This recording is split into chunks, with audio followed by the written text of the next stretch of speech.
Good day, here are today's top stories from the Pna Headlines.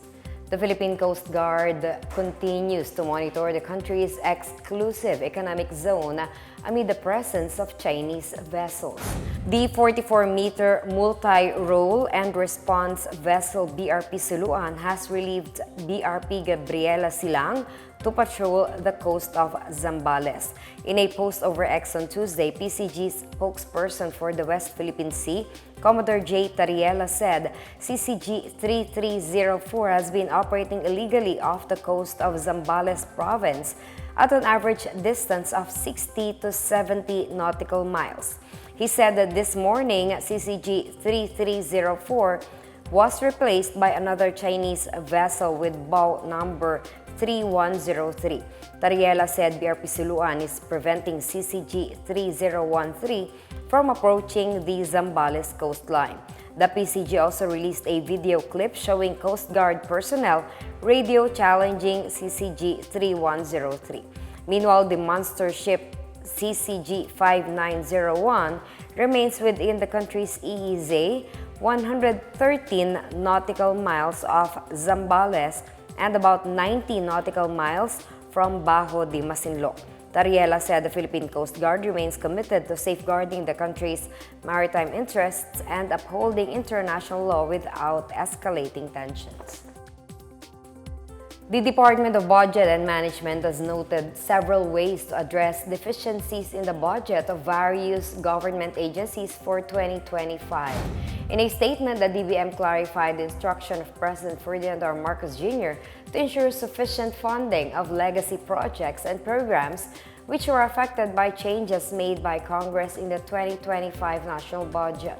The DBM said the deficiencies may be addressed by modifying the allotment using savings to augment deficient items or using the contingent fund or unprogrammed appropriations.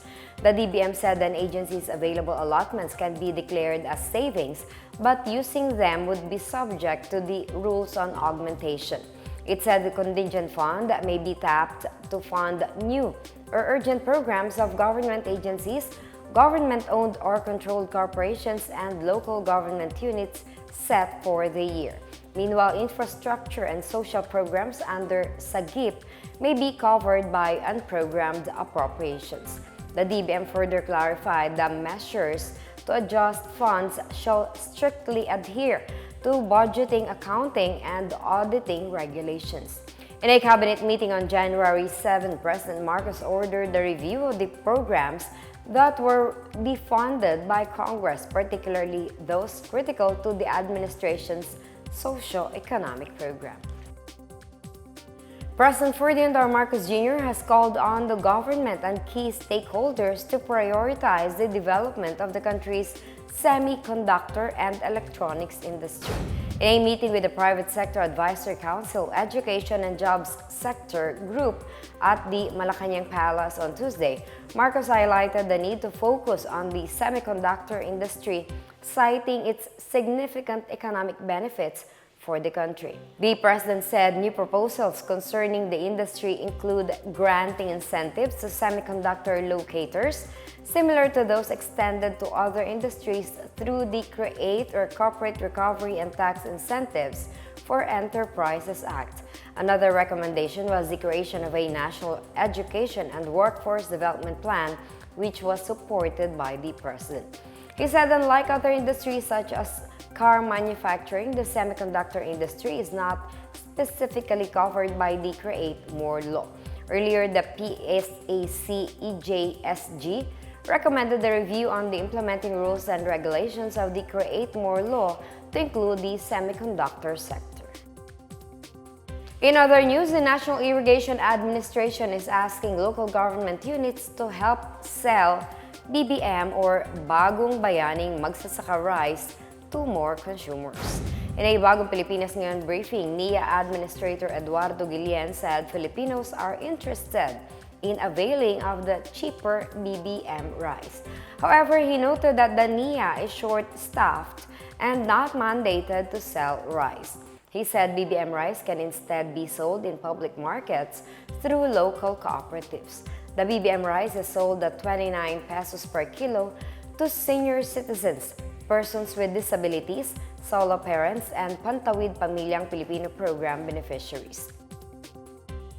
The Commission on Human Rights has expressed full support for a proposed measure that would penalize parents who refuse to provide essential child support.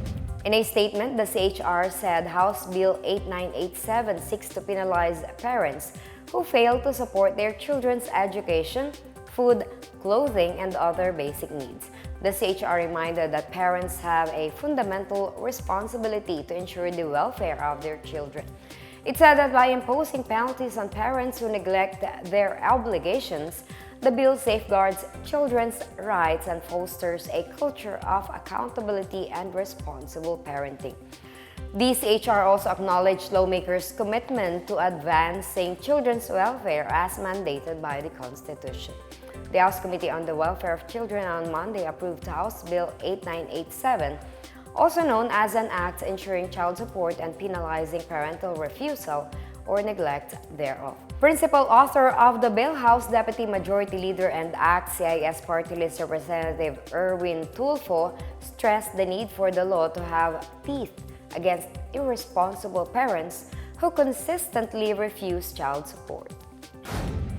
And that's the latest and the biggest stories on the Pna Headlines. For more news updates, visit our website, pna.gov.ph, or our Facebook and X account, Philippine News Agency.